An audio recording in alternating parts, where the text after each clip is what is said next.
एक छोटे से गांव में, जहां हरियाली और शांति का वातावरण था, पंडित विद्याधर रहते थे। वे गांव के मंदिर के मुख्य पुजारी थे और अपने ज्ञान, विनम्रता और धार्मिक आचरण के लिए पूरे गांव में प्रसिद्ध थे। लोग उन्हें न केवल एक धर्मगुरु के रूप में देखते थे, बल्कि एक मार्गदर्शक और समस्या समाधानकर्ता के रूप में भी उनका बहुत सम्मान करते थे। पंडित विद्याधर का जीवन अनुशासन और सादगी से भरा हुआ था। वे हमेशा लोगों को धर्म, नैतिकता और सही मार्ग दिखाने के लिए तत्पर रहते थे। गांव में ही एक युवती रहती थी जिसका नाम मीरा था। मीरा बहुत ही सुंदर, मेहनती और भोली भाली लड़की थी। वह गरीब किसान परिवार से ताल्लुक रखती थी और अपने माता पिता के साथ मिलकर खेतों में काम करती थी। मीरा की सबसे बड़ी विशेषता उसकी भक्ति और सरलता थी। वह रोज सुबह मंदिर आती और भगवान की पूजा करती। उसकी भक्ति और मासूमियत ने पंडित विद्याधर का ध्यान खींच लिया। धीरे धीरे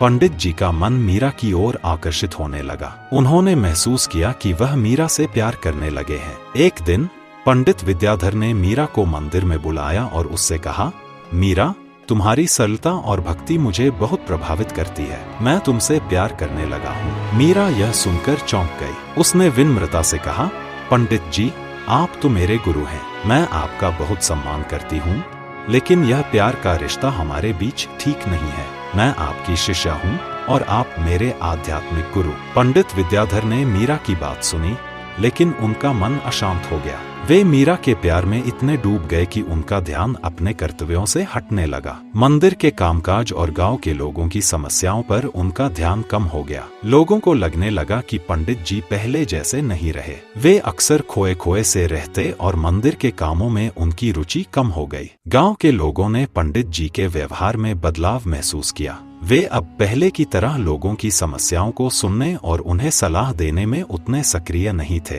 मंदिर में आने वाले भक्तों को भी लगने लगा कि पंडित जी का मन कहीं और है। यह सब देखकर गांव के बुजुर्गों ने पंडित जी से बात करने का फैसला किया। एक दिन गांव के मुखिया और कुछ बुजुर्ग पंडित विद्याधर के पास पहुंचे। मुखिया ने कहा, पंडित जी, हमने देखा है कि आप पहले जैसे नहीं रहे। क्या बात है? क्या हम आपकी किसी तरह से मदद कर सकते हैं?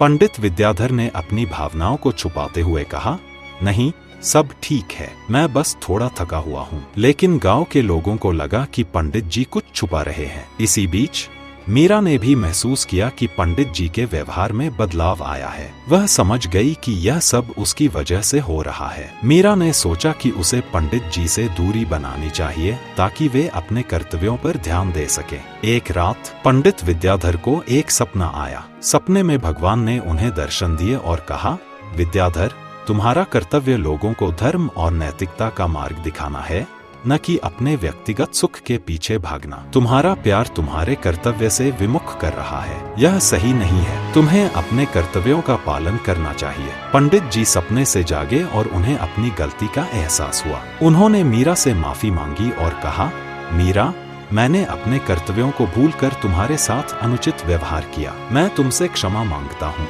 मीरा ने मुस्कुराते हुए कहा, पंडित जी, आप हमारे गुरु हैं। मैं आपका सम्मान करती हूँ। आपने अपनी गलती स्वीकार कर ली, यही महत्वपूर्ण है। इस घटना के बाद पंडित विद्याधर ने अपने जीवन को फिर से संयमित किया और गांव के लोगों को धर्म और नैतिकता का सही मार्ग दिखाने लगे। उन्होंने सीखा कि कर्तव्य और नैतिकता ही सच्चे जीवन का आधार है। मीरा ने भी पंडित जी का सम्मान बनाए रखा और उनके साथ शिष्य गुरु का पवित्र रिश्ता कायम रखा।